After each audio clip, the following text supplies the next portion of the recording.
My mother-in-law kicked out my son from my own house while I was deployed. I showed her what happens when you mess with a military mother. My mother-in-law Bethany kicked my 16-year-old son Alex from my first marriage out of my own house while I was deployed overseas in March. I'd been stationed in Germany for 6 months, and my husband Craig had asked his mother to help with the kids while he worked long shifts at the plant. We had Alex from my previous marriage and our twin daughters together who were 8 years old. Bethany had always treated Alex differently, but I never thought she'd go this far. Craig called me one night saying Alex had run away and they couldn't find him, but when I managed to reach Alex at his friend's house, he told me Bethany had thrown him out and changed the locks. She'd told him he wasn't real family and needed to go live with his biological father who'd been absent for 10 years. She said the house was getting too crowded, and since Alex wasn't Craig's real son, he was the obvious choice to leave. She actually packed his things in trash bags and left them on the lawn while he was at school, then wouldn't let him back in when he got home. Alex had to call his friend's parents to pick him up because Bethany threatened to call the police if he didn't leave the property. Craig was at work when this happened, and Bethany told him Alex had chosen to leave because he didn't feel comfortable there anymore. She said teenagers were difficult, and Alex had been causing problems with the twins, so it was better this way. Craig believed her because his mother had never lied to him before, and Alex was too upset to explain properly when Craig called him. Bethany immediately moved into Alex's room and redecorated it as a guest suite for herself, throwing away his posters and childhood belongings that I'd saved. She told the twins that Alex didn't love them anymore and had abandoned the family, making my daughters cry for their brother. When I called Bethany from Germany demanding answers, she said she was protecting Craig's real children from a troubled teenager who didn't belong there. She said Alex had been aggressive and stealing things, which was completely false, but I couldn't prove otherwise from across the ocean. She said I should be grateful she hadn't called social services about Alex's behavior, and that she'd done me a favor by solving the problem before it escalated. She actually said that blended families never worked when one parent was absent, and I'd been selfish to marry Craig while having baggage from a previous relationship. She told me Alex would be fine with his real father, and I needed to focus on my current family instead of clinging to the past. I immediately started emergency leave procedures, but military bureaucracy meant it would take at least 2 weeks to get home. During that time, Bethany completely took over my household, telling Craig she was fixing all the problems I'd created. She enrolled the twins in different activities without asking, changed their diet because she said I'd been feeding them wrong, and even tried to change their school without permission. She told everyone in the neighborhood that I was an unfit mother who'd abandoned my family for the military, and she was stepping in to save the children. She said Alex had been a dangerous influence, and she'd protected the real family members from harm. When I finally got home on emergency leave, Bethany was sitting in my living room like she owned the place. She'd rearranged all the furniture, thrown away my plants because she said they were dying, and had given away my cat to a shelter because she claimed the twins were allergic even though they weren't. She told me I should thank her for maintaining order while I was playing soldier instead of being a mother. She said if I really cared about my family, I wouldn't have left them for months at a time. That's when I decided Bethany needed to learn what happens when you mess with a military mother's children. I started by going to the police station and filing a report for child abandonment since Bethany had illegally evicted a minor from his residence. The officers were very interested that an adult had thrown a child out of his legal home while his guardian was deployed serving the country. They said this could be considered child endangerment and elderly abuse of position. I then contacted my military legal assistance office, who informed me that interfering with a service member's family while deployed was a serious matter. They helped me file for an emergency restraining order against Bethany for emotional abuse of a military dependent. The judge was appalled that someone would kick out a service member's child while they were overseas defending the country. The restraining order was granted immediately, requiring Bethany to stay away from my home and all 3 of my children. Next, I went to every single place Bethany had made changes and reversed them all. I pulled the twins out of the activities she'd enrolled them in, changed everything back at their school, and retrieved my cat from the shelter. I moved Alex back into his room immediately, and packed all of Bethany's things in the same trash bags she'd used for his belongings. The real consequences came when I contacted Craig's extended family about what Bethany had done. I grabbed my phone and pulled up Craig's brother in my contacts. Thomas had always been the reasonable one in the family, the one who actually listened before making judgments. My hands shook a little as I hit dial, knowing this conversation would change everything in Craig's family. Thomas answered on the second ring, and I didn't waste time with small talk.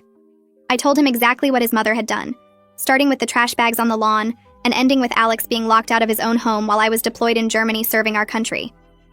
I gave him dates, times, the name of the friend's family who took Alex in, everything. I explained how Bethany packed a 16-year-old's belongings like garbage, changed the locks while he was at the school, and threatened to call the police if he didn't leave. I told him about the lies she fed Craig, The room she stole. The things she threw away. The poison she spread to my daughters about their brother.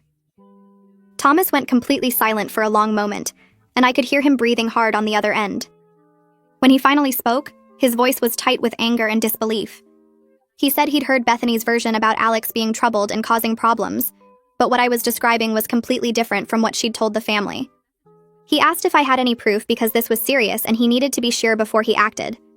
I told him I had screenshots, witness statements, police reports, everything documented. He said to send it all to him right now because if this was true, the family needed to know what kind of person Bethany really was. I immediately started forwarding everything to Thomas while we were still on the phone. I sent him screenshots of my frantic calls with Alex from Germany, the timestamps showing when I was trying to reach him while Bethany was feeding Craig lies.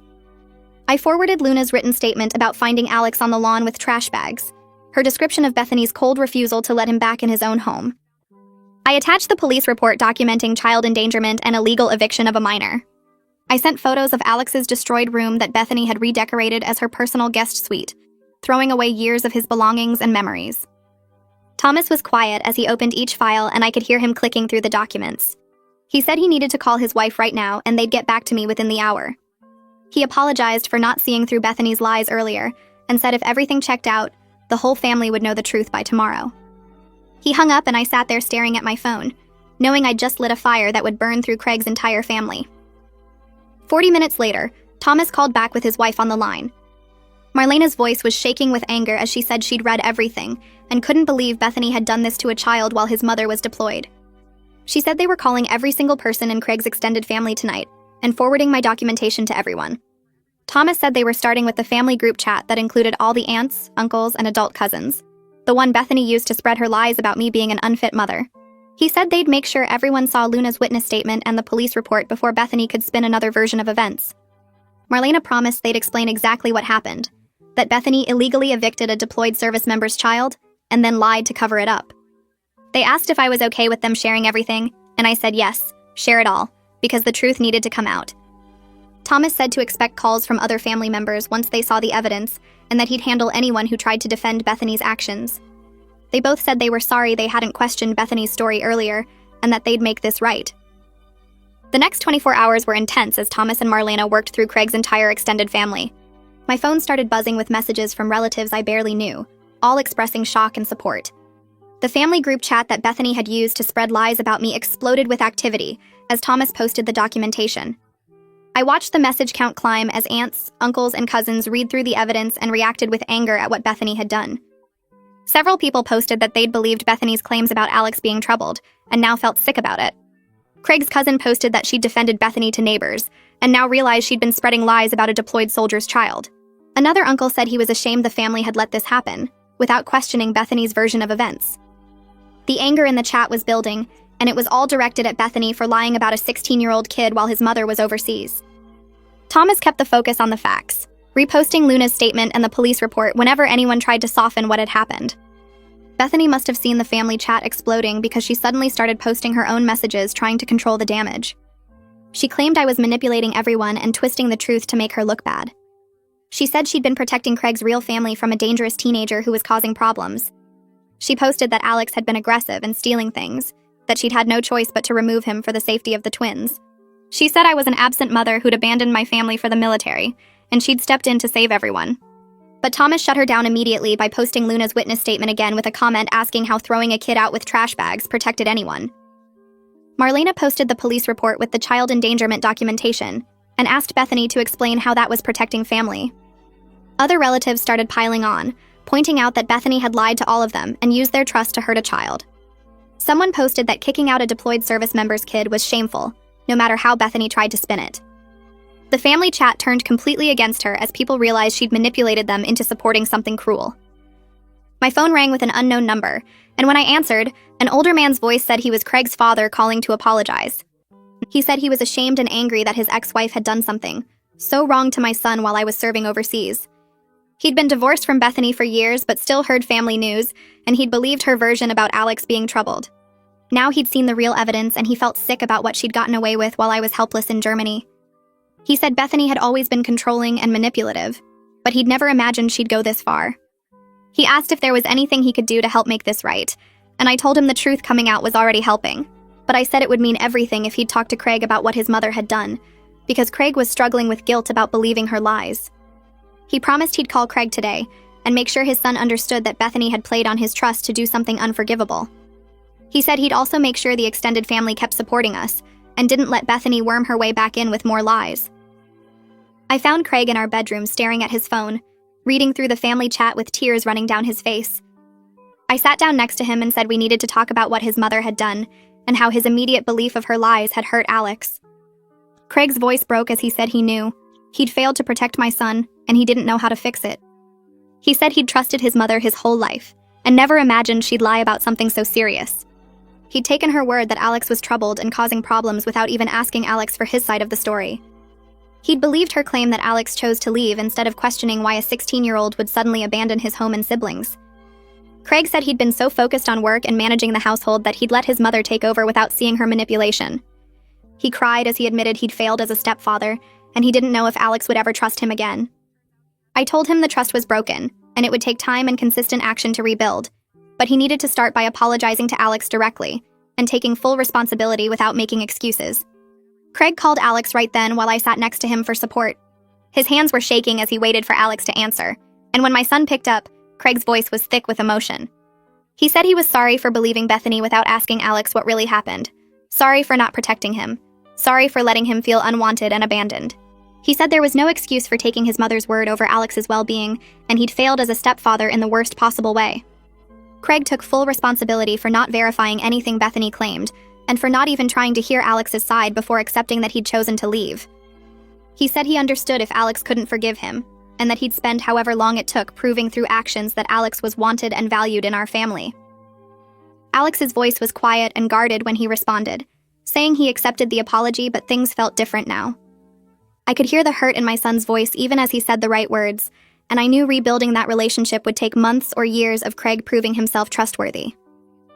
When they hung up, Craig looked at me with devastation in his eyes, and I told him this was just the beginning of making things right. I went to find my twin daughters who were playing quietly in their room, still confused and sad about everything that had happened. I sat down on the floor with them and said we needed to talk about what had happened with their brother and why he'd been gone.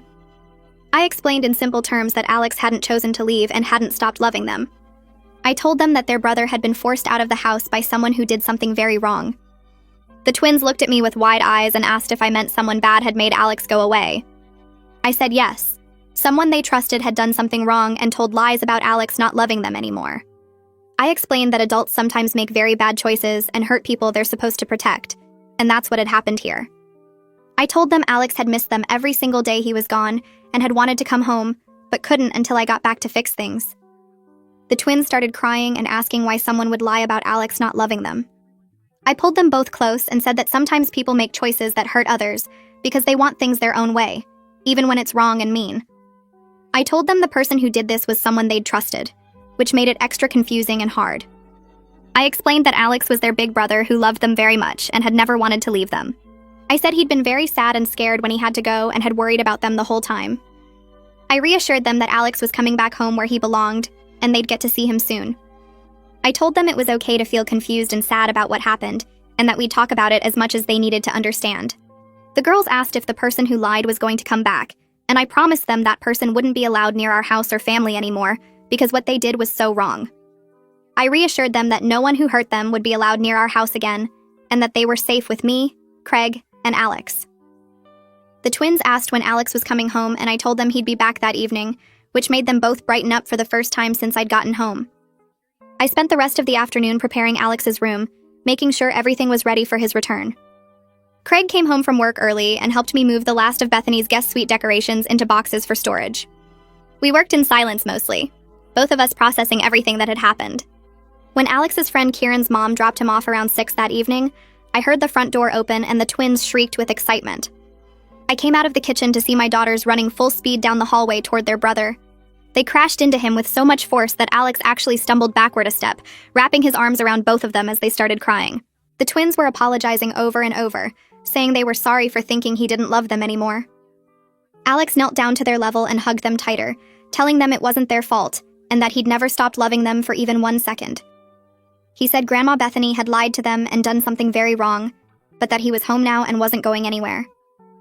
I stood there watching this reunion with my heart breaking and mending at the same time, feeling relief that my kids were together again, but also burning anger at Bethany for putting them through this pain. The twins pulled Alex into their room to show him everything they'd made for him while he was gone, drawings and cards they'd been saving. I let them have their time together while I started making dinner, listening to their voices and laughter floating down the hallway. Craig joined me in the kitchen and we both just stood there for a moment, taking in the sound of our 3 kids being a family again. That night after dinner, I called several family therapists until I found one who could see us quickly for an emergency appointment. Georgia Robertson had availability the next afternoon and specialized in family trauma, which was exactly what we needed. I explained the situation briefly over the phone, and she agreed to see all 3 kids individually first to assess the damage. I scheduled Alex for the next day at 3, then the twins together at 4:30 since they were young enough to benefit from joint sessions. Georgia told me she'd talk to me privately after meeting with the kids to give me her professional assessment of what we were dealing with. I hung up feeling like I was finally taking concrete steps to help my children heal from what Bethany had done to them. The next afternoon, I drove Alex to Georgia's office, which was in a small professional building near the elementary school. Alex was quiet in the car, picking at his thumbnail the way he always did when he was nervous. I told him the therapist was there to help him talk through everything that happened, and that whatever he said would stay between them unless he was in danger. Alex nodded but didn't say much, and I could see the walls he'd built up over the past few weeks. Georgia met us in the waiting room, a woman in her 40s with kind eyes and a calm presence that immediately put me at ease. She shook Alex's hand and introduced herself, then led him back to her office while I waited. 45 minutes later, Alex came out looking tired but a little lighter somehow, like he'd set down something heavy he'd been carrying. Georgia asked if I could come back to talk to her after the twins session, and I agreed. I took Alex home and then drove back with the twins, who were nervous but also excited to talk to someone new. Georgia met with them together since they were only 8, and often felt more comfortable as a unit. After their session, she asked me to come into her office alone while Craig waited with the kids. Georgia sat across from me with her notepad and got straight to the point. She said Alex was showing clear signs of trust issues and abandonment trauma from what Bethany had done. He was struggling with feeling unwanted and questioning whether adults in his life would suddenly turn on him like his grandmother had. She said he was also processing feelings of betrayal toward Craig for initially believing Bethany's lies instead of trusting him. Georgia explained that rebuilding that relationship would take time and consistent action from Craig to prove he was trustworthy. She said Alex needed weekly individual therapy sessions for at least the next few months to work through these issues. Then she talked about the twins, who were struggling with their sense of security and questioning whether other trusted adults might suddenly lie to them or hurt them too. Georgia said they were showing signs of anxiety about separation and were worried about Alex leaving again, even though I'd explained he was home to stay. She recommended family therapy sessions in addition to the individual work, so we could all learn to communicate better and rebuild trust as a unit. I left her office with a schedule of appointments and a reading list of books about helping kids process trauma. 3 days later, I got a call from the twins' school principal saying there had been an incident during pickup time. My stomach dropped as the principal explained that Bethany had shown up at the school trying to see the girls. The school security guard had recognized her from the photo I'd provided when I registered the restraining order with the office. He'd immediately called the police per the court order while blocking Bethany from entering the building. Bethany had been standing at the fence line claiming she just wanted to see her granddaughters, and that everyone was overreacting. The principal said the twins hadn't seen her because they'd been kept inside until the situation was resolved. The police had arrived within 10 minutes and escorted Bethany away from the school property. I thanked the principal for following protocol and drove straight to the police station to file a report about the restraining order violation. The officer who took my statement was the same one who'd helped me file the original child endangerment report. He told me that violating a restraining order was a serious offense that carried potential jail time. I called Jeremy Owens, my military legal assistance attorney, from the parking lot and explained what had happened. Jeremy said this violation actually strengthened our case because it showed Bethany's complete disregard for court orders and boundaries. He said we could use this to request an extension of the restraining order and potentially pursue additional charges. I felt a grim satisfaction knowing that Bethany's actions were building a documented case against her. That weekend, Craig's brother Thomas called and said the family wanted to hold a gathering to confront Bethany about everything she'd done. Thomas said he'd been talking to other family members, and everyone was on the same page about holding her accountable. He asked if I'd be comfortable attending and bringing documentation of what had happened. I agreed and spent the next day organizing copies of the police reports, Luna's witness statement, and the restraining order violation. The gathering was at Thomas and Marlena's house on Sunday afternoon. Most of Craig's extended family was there, sitting in the living room and spilling into the dining room. Bethany arrived last, clearly not knowing what she was walking into. Thomas stood up and asked everyone to take a seat, then turned to his mother with a serious expression. He started by saying they all needed to talk about what had really happened with Alex and the lies she'd told the family. Bethany immediately tried to interrupt, but Thomas held up his hand and said she needed to listen first. He laid out the timeline of events, from throwing Alex out with trash bags to moving into his room to lying to Craig about why Alex had left. He mentioned the restraining order and the violation at the twins' school. Thomas made it clear that the entire family knew the truth now and stood with me and the kids, not with her. Bethany's face went red and she started crying, saying everyone had turned against her unfairly. She claimed she'd only been trying to help and protect Craig's real family. But Marlena stood up and walked over with the police report in her hand. She started reading aloud from it, describing how Bethany had packed a minor child's belongings in trash bags and changed the locks while his mother was deployed overseas. Then Marlena read Luna's witness statement about finding Alex on the lawn with his things, scared and confused about where to go. The room was completely silent except for Marlena's voice reading the documented facts of what Bethany had actually done. Bethany tried to interrupt again, but Craig's father, who'd been sitting quietly in the corner, spoke up. He said he was ashamed to have been married to someone who would throw out a child while his mother served overseas defending the country. He said he'd been ashamed of Bethany for years, but this was the final straw, and he wanted me to know the whole family stood with me and the kids. The room stayed quiet after that, with everyone looking at Bethany like they were seeing her clearly for the first time. She tried one more time to defend herself, saying she'd only wanted to protect the family, but Thomas cut her off and said the family gathering was over for her, and she needed to leave.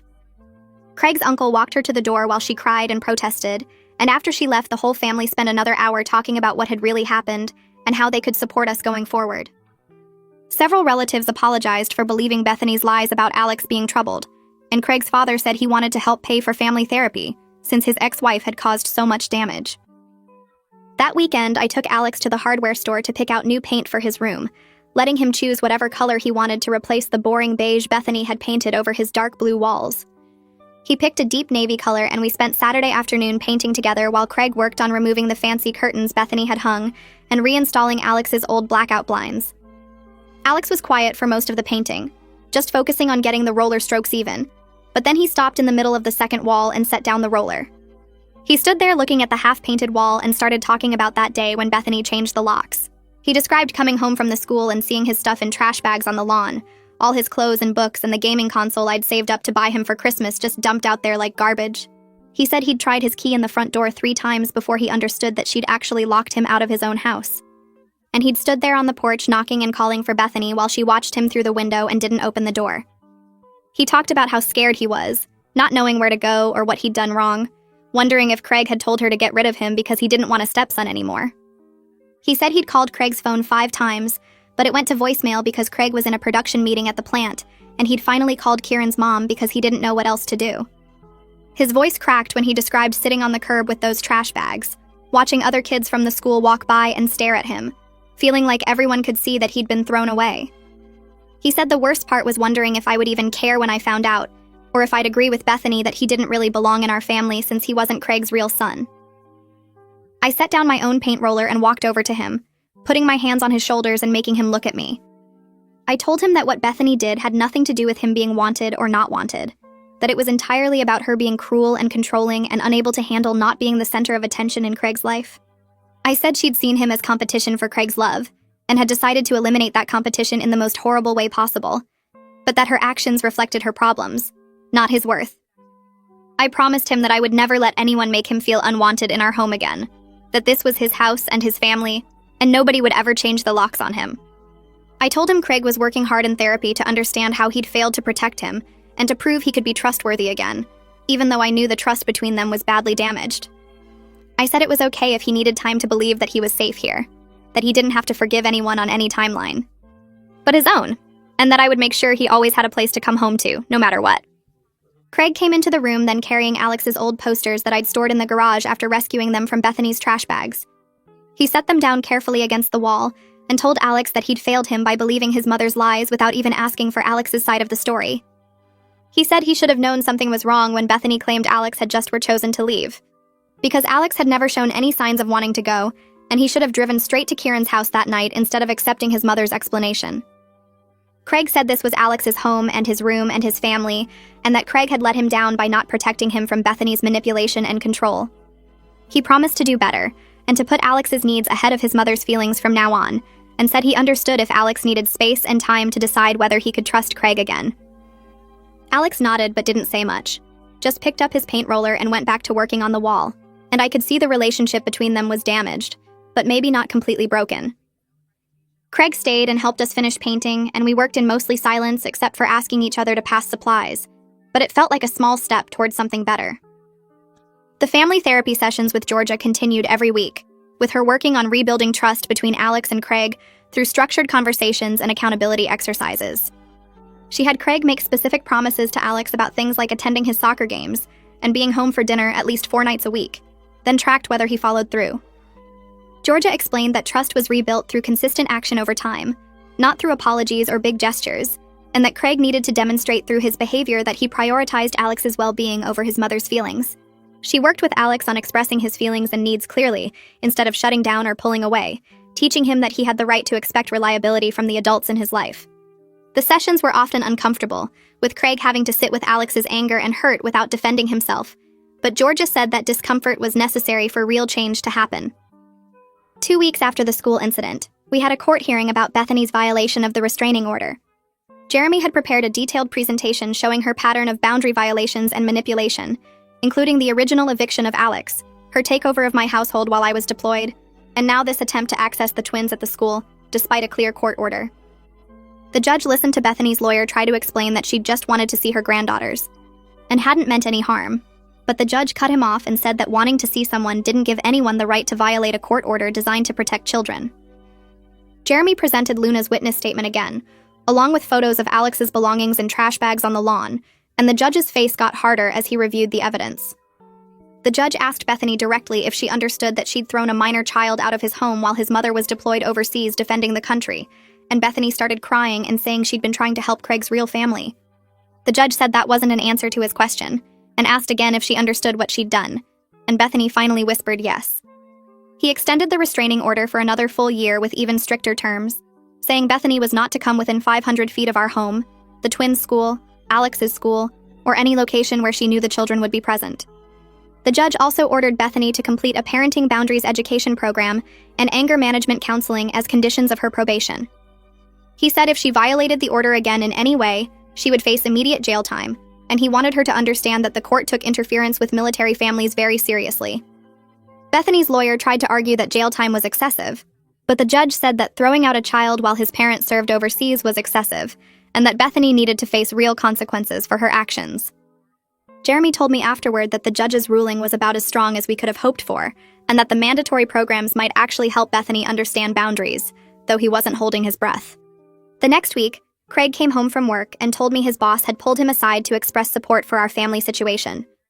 Thomas had mentioned something to a mutual colleague who worked in Craig's department, and word had spread through the plant about what Bethany had done to Alex while I was deployed. Craig's boss told him to take whatever time he needed for family therapy appointments, and said the company supported military families dealing with difficult situations. Several of Craig's coworkers had also approached him privately to say they couldn't believe his mother had done something so cruel, and that they stood with our family.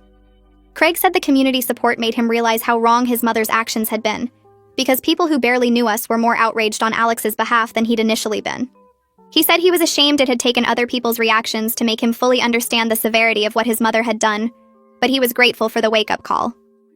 I scheduled a meeting with the twins' school counselor to check on their emotional adjustment and make sure they were processing everything in healthy ways. The counselor said she'd been monitoring them during class and lunch periods, and they seemed to be bouncing back well with the support of therapy and honest conversations at home. She said they were asking good questions in age-appropriate ways about why adults sometimes lie and how to know who to trust, which showed they were working through the confusion Bethany had created. The counselor mentioned that one of the twins had told her friend that sometimes grandmas make bad choices and have to have consequences, which showed she was integrating the lessons we'd been teaching at home. I felt relieved that they weren't showing signs of lasting damage, though the counselor cautioned that we should continue monitoring their trust issues and attachment patterns as they got older.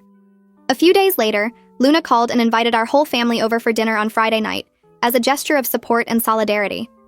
She said Kieran had been asking when Alex could come over again, and she wanted us to know that their family stood with ours through this whole situation. I accepted gratefully, knowing that Alex needed to see that good people had supported him when Bethany betrayed him. Friday evening, we drove to the Winters house and Luna greeted us at the door with hugs for everyone, including Craig, even though they'd never met before. She'd made a huge lasagna dinner with garlic bread and salad, and we all sat around their dining table while the kids caught up on the school gossip and video games. Luna told me she was glad she'd documented what she saw that day with the trash bags on the lawn, because she'd known immediately that something was very wrong with an adult throwing a teenager out like that. She said she'd taken photos of Alex sitting on the curb with his belongings before she'd even approached him, just in case there were legal issues later, and those photos had been part of Jeremy's evidence package to the court. During dinner, Kieran and Alex joked around like normal teenagers, teasing each other about their terrible gaming skills, and arguing about which superhero movie was better. Watching them laugh together made me grateful that Alex had this safe place to land when Bethany betrayed him, and that Kieran's family had opened their home without hesitation. After dinner, Luna and I sat on the back porch while Craig helped Kieran's dad clean up the kitchen and the kids played video games in the basement. Luna said she believed strongly in community members looking out for kids, because you never knew when a child might need an adult to step in and do the right thing. She told me about her own childhood when a neighbor had helped her family during a crisis, and how that experience had taught her to pay attention when something seemed wrong with a kid. She said she'd do it all again in a heartbeat, and that she hoped if her own kids ever needed help, someone would step up for them the same way. I drove home from the Winters house feeling grateful for their support, but my mind was already on the next challenge facing our family. Craig had been quiet during dinner, barely touching his food, and I knew he was struggling with what his mother had done, and his own role in believing her lies. That night after the kids went to bed, Craig sat down at the kitchen table and told me he couldn't have a relationship with his mother anymore, that what she'd done was unforgivable, and he needed time to process how thoroughly she'd manipulated him. He said he'd been thinking about starting therapy to work through his feelings about enabling her and failing to protect Alex when it mattered most. I supported his decision completely, and helped him find a therapist who specialized in family manipulation and boundary setting. Craig's first appointment was the following Tuesday, and he came home looking exhausted, but said it felt good to talk to someone who understood toxic family dynamics. He scheduled weekly sessions and committed to doing the work of understanding how his mother had used his trust against him and our family. 2 weeks into Craig's therapy, a letter arrived at our house addressed to him in Bethany's handwriting. Craig stared at it for a long time before deciding to open it during his next therapy session, rather than reading it alone. The letter was 3 pages of Bethany claiming she'd only been trying to help our family, and that everyone had overreacted to normal grandparent involvement. She wrote that she'd sacrificed her own comfort to care for the children while I was deployed, and couldn't understand why Craig was punishing her for stepping up when his family needed her. She said Alex had always been difficult, and she'd made the hard choice to protect the twins from his negative influence. Craig's therapist read through the letter with him, and pointed out every manipulation tactic embedded in the language, the victim positioning, the blame shifting, the complete lack of accountability for throwing a child out of his home. Craig told me later that seeing those tactics laid out clearly actually helped him let go of the guilt he'd been carrying about cutting contact with his mother. He realized she genuinely believed her own narrative and would never take responsibility for the harm she'd caused. My military command contacted me about returning to duty, and I had several conversations with my commanding officer about my family situation and the crisis we'd just navigated. They offered me a modified assignment that would keep me stateside for the remainder of my contract, recognizing that family stability needed to be the priority after what had happened. I accepted gratefully, knowing that being physically present was crucial for rebuilding trust with Alex and maintaining the security all 3 kids needed. My command was supportive throughout the process, acknowledging that I'd used proper channels to address a serious family emergency, and that service member family protections existed for exactly these situations. I transferred to a base 3 hours away, close enough to come home on weekends, and far enough that I could maintain my military career while prioritizing my children. 3 months passed since I'd first confronted Bethany in my living room, and our family had settled into new routines with therapy, consistent boundaries, and a lot of honest communication. Alex was doing better overall, laughing more with his sisters and engaging in normal teenage activities like complaining about homework and playing video games with friends. But Georgia told me during one of our family sessions that Alex still had moments of anxiety where he questioned whether he was really wanted, or if adults would suddenly turn on him again. She worked with him on recognizing these thoughts as trauma responses rather than reality, teaching him grounding techniques and ways to challenge the negative beliefs Bethany had planted. I made sure to consistently reinforce that he belonged in our family, that his room was his space, and that nothing anyone said or did would change the fact that he was my son, and this was his home. Some days he believed me easily, and other days I could see the doubt creeping back in, but Georgia assured me this was normal healing and would improve with time and consistency. The twins bounced back faster than I expected, showing the natural toughness of young children who can adapt when given security and honesty. They occasionally asked questions about why Grandma Bethany had done what she did, wanting to understand how a grandmother could lie about their brother and make them cry.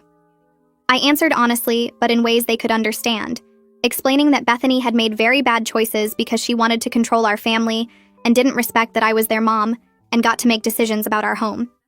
I emphasized that Bethany's actions didn't mean all adults were untrustworthy, that most grown-ups would never do something like that, and that they could trust me, Craig, their teachers, and other safe adults in their lives. They seemed satisfied with these explanations and moved on quickly to talking about school projects and upcoming soccer games. Craig worked hard to rebuild trust with Alex through small daily actions that showed consistency and reliability. He started asking Alex about his day every evening when he got home from work, actually listening to the answers instead of just going through the motions. He attended every single one of Alex's soccer games, standing on the sidelines and cheering even when it was cold or rainy. He followed through on every promise he made, no matter how small, whether it was picking up Alex's favorite snacks at the store or helping him study for a math test.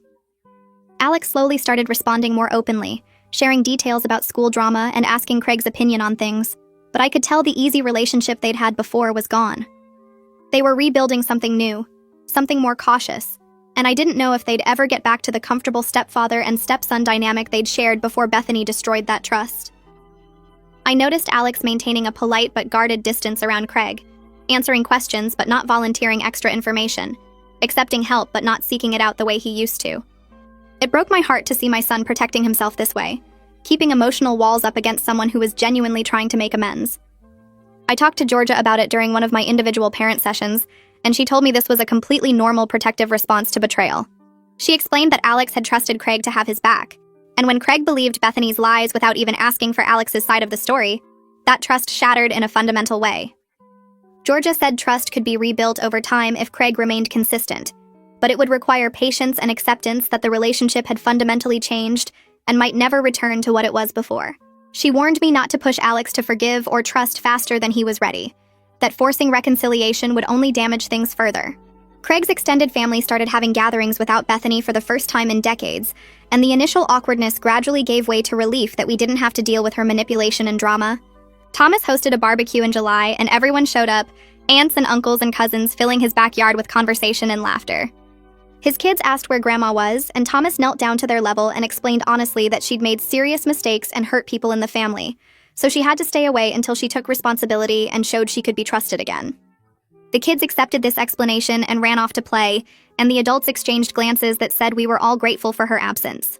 Craig's aunt mentioned how peaceful it was not to worry about what Bethany might say or do, not to have to manage her feelings or deal with her criticisms of everyone's parenting and life choices. Craig's father made a special effort to build individual relationships with all three of my kids, but especially with Alex, as if trying to make up for what his ex-wife had done. He took Alex fishing one Saturday morning, just the two of them, and they spent hours on the lake talking about nothing important and everything that mattered. Craig's father told Alex stories about Craig as a kid, the trouble he'd gotten into and the dreams he'd had, helping Alex see Craig as a real person who'd made mistakes and grown from them. When they got back, Alex seemed lighter somehow, like having his step-grandfather's attention and acceptance had filled some of the holes Bethany had created. Craig's father kept showing up consistently after that, taking Alex to baseball games and teaching him how to change his car's oil, building trust through actions instead of words. Bethany completed her court-ordered parenting boundaries program and anger management counseling over the following months, attending every session as required by her probation. But according to the reports Jeremy received from her counselor, she made no genuine attempt at accountability or real change. She told her counselor that everyone had overreacted to normal grandparent involvement, that she'd been trying to help a struggling family and got punished for her efforts. She maintained that Alex had been troubled, and she'd made a difficult but necessary choice to protect the other children. Her complete lack of insight or genuine remorse confirmed what we'd all suspected. Bethany truly believed her own narrative and would never take responsibility for the harm she'd caused. Jeremy told me this actually made our decision to maintain distance easier, because it proved that letting her back into our lives would only invite more manipulation and boundary violations. 6 months after getting home, the house finally felt like ours again. I walked through each room and saw our family's actual choices instead of Bethany's forced changes. The twins had picked new curtains for their room with patterns they actually liked. Alex's walls showed the dark blue he'd chosen himself, not the beige Bethany had painted over everything. Craig and I had rearranged the furniture back to how we wanted it, and my plants thrived on the windowsills where they belonged. The therapy sessions continued every week, but they felt less heavy now, more like maintenance than crisis management. Alex started bringing up college during dinner conversations, mentioning schools he'd researched and programs that interested him. He talked about staying within a few hours of home, close enough to visit on weekends but far enough to have his own space.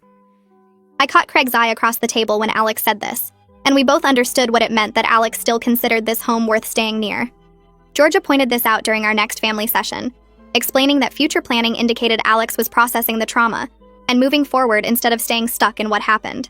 She said his willingness to maintain connection with us showed the family bonds had survived Bethany's attempt to destroy them. Craig and I started having harder conversations after the kids went to bed, sitting at the kitchen table with coffee and talking about things we'd avoided for months. He admitted his relationship with his mother had always affected his judgment, that he'd learned to trust her version of events automatically, because questioning her meant dealing with guilt trips and manipulation. I told him how his initial belief of Bethany's lies had damaged not just Alex, but my trust in him too, that I'd questioned whether he really saw Alex as his son or just tolerated him for my sake. Craig cried during these talks, which I'd rarely seen before, and he kept apologizing for failing to protect Alex when it mattered most. We agreed that any future contact with Bethany would require couples counseling first, and unanimous agreement from everyone in the family, including all 3 kids. This seemed unlikely to ever happen given everything she'd done, but we wanted clear boundaries established in case she tried to push her way back in. The twins asked about Grandma Bethany one evening while I was tucking them into bed. They wanted to know if they'd ever see her again, if she'd come to their birthday party or Christmas like she used to. I sat on the edge of their bed and told them honestly that Bethany would need to take real responsibility for what she'd done and show genuine change, which hadn't happened yet. I explained that grown-ups sometimes make very bad choices and hurt people, and when that happens, there have to be consequences. The twins nodded and seemed to accept this without pushing for more details. They'd adapted to Bethany's absence more easily than I'd expected, filling the space she'd occupied with other family members who actually cared about all of us. I received an official notification in the mail from Jeremy's office about Bethany's restraining order violation.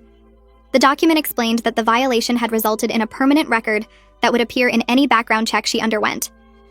Jeremy called me later that day to explain this meant lasting consequences beyond just our family keeping distance from her. Any future employer would see her history of boundary violations. Any volunteer organization that ran background checks would know she'd violated a court order protecting children. This information would follow her permanently, affecting her ability to work with vulnerable populations or present herself as a trustworthy community member. Craig got promoted at work to a supervisor position with better hours and a significant pay increase. He came home that evening excited to tell me the news, explaining that the new schedule meant he'd be home by 5 most days instead of working until 8 or 9. More time with the kids, less reliance on outside help, more opportunity to be the present father figure he should have been all along. He told me this felt like a fresh start, a chance to prove through consistent action that he'd learned from his mistakes. The promotion meant he could attend Alex's soccer games, help with homework, be there for family dinners instead of missing them because of late shifts. Alex and Craig had their first real breakthrough during a camping trip we took in July.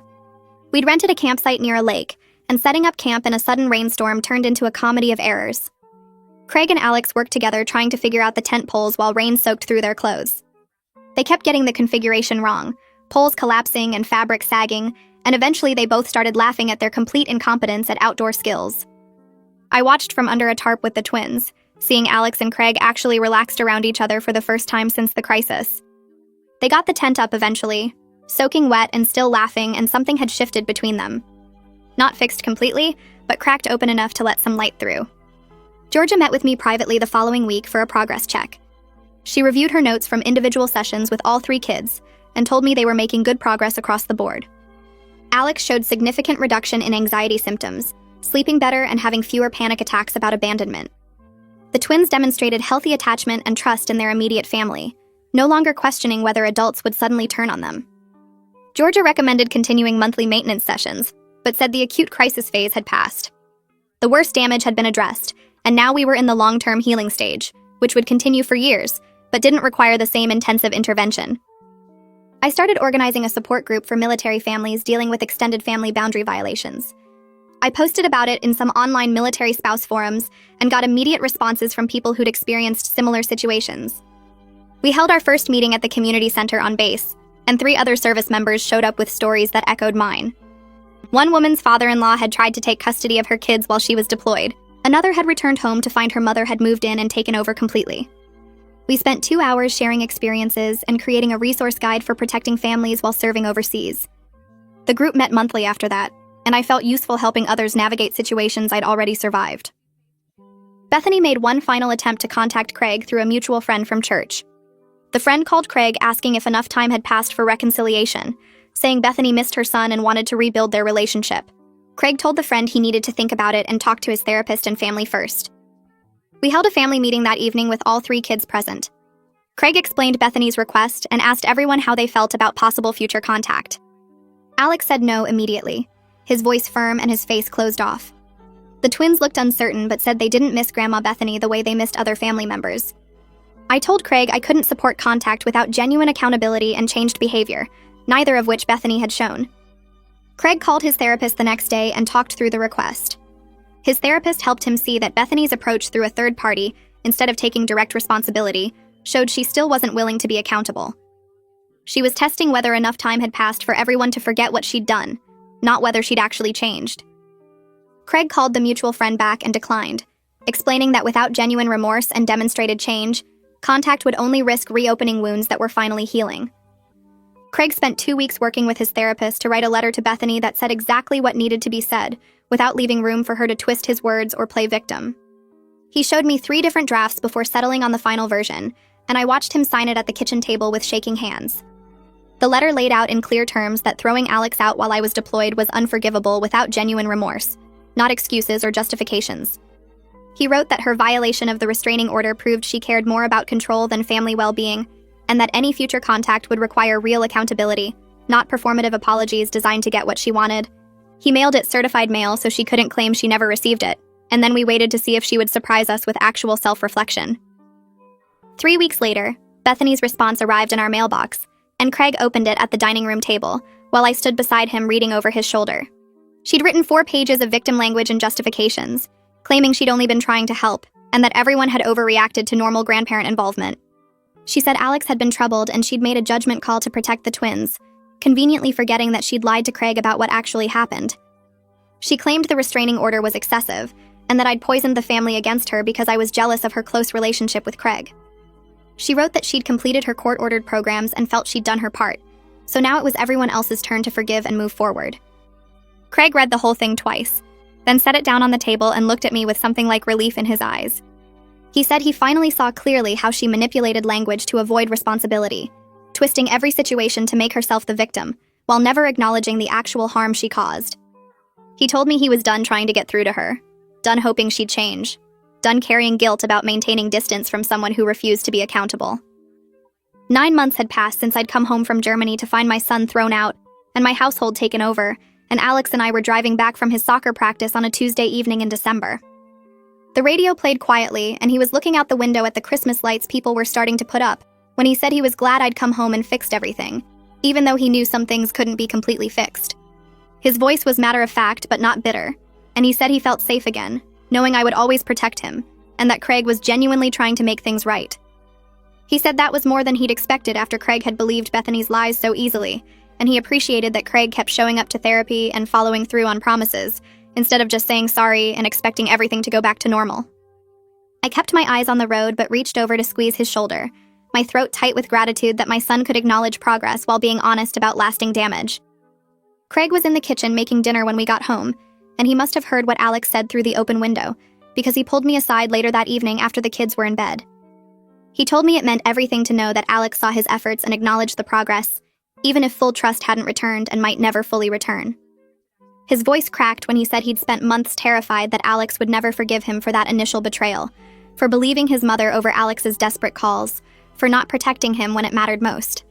He committed to continuing therapy and consistent presence, accepting that some damage takes years to heal and leaves permanent scars that change relationships forever. He said he'd rather have Alex's guarded trust and honest acknowledgement than fake closeness built on pretending the betrayal never happened. The twins came to me the next week with construction paper and markers, saying they wanted to make thank you cards for Kieran's family because their teacher had talked about gratitude and community helpers. They drew pictures of houses and stick figures, and wrote in their careful second-grade handwriting that they were thankful the Winters family had helped Alex when he needed somewhere safe to stay. I helped them address the envelopes, and we walked them over to the Winters house together, where Luna answered the door and invited us in for hot chocolate.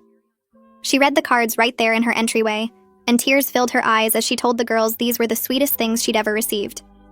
She said it showed they understood community care and looking out for each other, which were values she was glad to see taking root despite the trauma they'd experienced. The twins beamed with pride and asked if they could play with Kieran's little sister while we talked, and Luna and I spent an hour in her kitchen discussing how our kids were processing everything and supporting each other through the ongoing healing. I'd been wrestling with a major decision for months, and I finally sat down with my commanding officer to discuss not re-enlisting when my contract ended in March. The military had been my career for 12 years, and I'd planned to make it to retirement, but the crisis with Bethany had shown me that my physical presence mattered more than I'd wanted to admit. I couldn't guarantee that another deployment wouldn't happen, couldn't promise my kids that I'd always be there when they needed me if I stayed active duty. My CO was understanding and said family had to come first, especially after what we'd been through, and he helped me start the transition paperwork to veteran status. I felt both relief and grief as I signed the forms, mourning the career I'd loved while accepting that my priorities had fundamentally shifted. Craig and I started planning a vow renewal ceremony for late January, wanting to mark our commitment to the family we'd fought so hard to protect and heal. We kept it simple and small, just our 3 kids and closest friends in our backyard with a local officiant and homemade decorations the twins helped create. Craig wrote his own vows about choosing our family every day, about earning back trust through consistent action, about never letting anyone threaten our home again. I wrote mine about coming home to fight for what mattered, about building a family strong enough to survive betrayal, about moving forward together with honest acknowledgement of both damage and healing. Alex stood beside us during the ceremony in a button-down shirt he'd picked out himself, and when the officiant pronounced us recommitted to each other and our family, Alex actually smiled, a genuine expression that felt like the greatest gift after months of guardedness. Thomas approached me during the small reception we held after the ceremony, pulling me aside near the food table while Craig was cutting the cake with the twins. He said the extended family was grateful I'd handled the situation with Bethany firmly but fairly, protecting not just my kids but the whole family from her toxic manipulation. He explained that watching me document everything, use legal channels, and refuse to engage in her drama had shown everyone what healthy boundaries looked like. Then he told me that Craig's father wanted to establish college funds for all 3 kids as a gesture of support and apology for what Bethany had done. He said Craig's dad felt terrible that his ex-wife had caused such harm and wanted to do something meaningful to show the kids they were valued and supported by the family that mattered. A full year had passed since that March night when Craig called to tell me Alex had run away, and I stood in my kitchen looking at my family gathered around the table for Sunday dinner. Alex was thriving in his junior year with college applications on the horizon. The twins were happy and secure with their new understanding that families could survive hard things, and Craig had proven through consistent daily action that he prioritized our children over his mother's manipulation.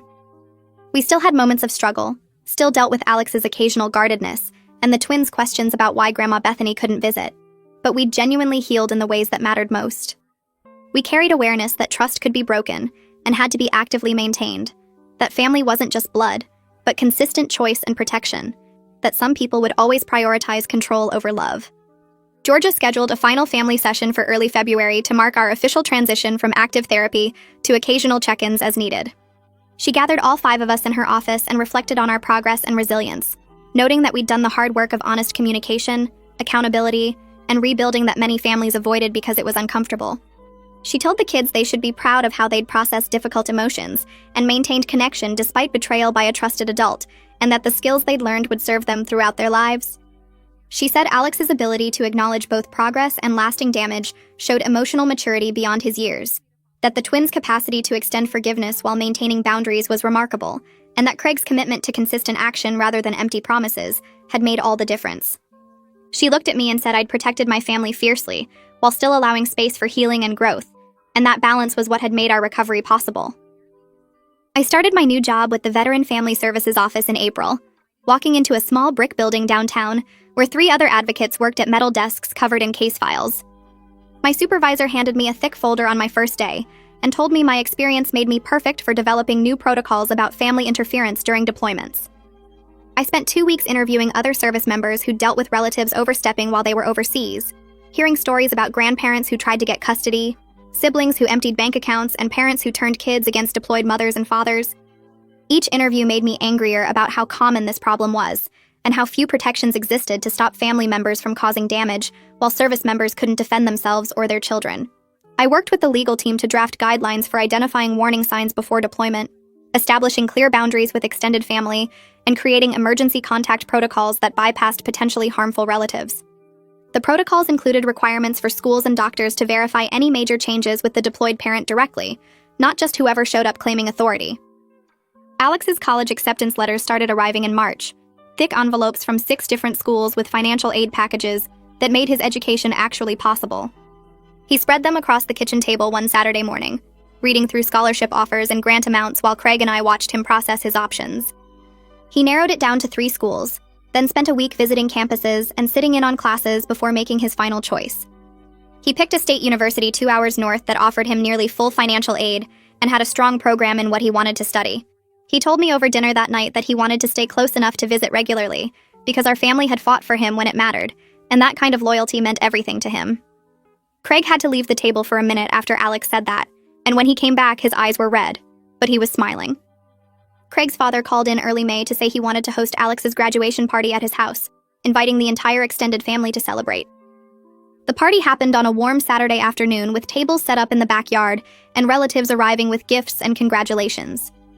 Thomas and Marlena brought their kids, who immediately started a game with the twins, and Craig's father gave a short speech about Alex's strength and character that made several people cry. Throughout the afternoon, different relatives pulled Alex aside to tell him privately how proud they were of how he'd handled an impossible situation, how impressed they were with his college acceptances, and how glad they were that he was part of the family. Nobody mentioned Bethany's name, but her absence was obvious in the way people kept emphasizing that Alex belonged here with family who chose him and stood by him. Alex smiled more that afternoon than I'd seen in months, surrounded by cousins and aunts and uncles who'd rejected Bethany's manipulation and decided he mattered more than keeping peace with her. I stood at the edge of the yard watching Alex laugh with his sisters and accept congratulations from extended family who'd proven themselves when it counted. The satisfaction I felt wasn't about revenge or punishment. It was about knowing I'd used every resource available to protect my son and hold someone accountable for real cruelty. Our family wasn't perfect, and some damage would probably never completely heal, but we were strong and honest and committed to each other in ways that betrayal had tested without breaking us. Alex caught my eye from across the yard and raised his glass of lemonade in a small toast, and I raised mine back, both of us understanding without words that we'd survived something that could have destroyed us, but instead made us more careful about who we trusted and more grateful for the people who deserved that trust.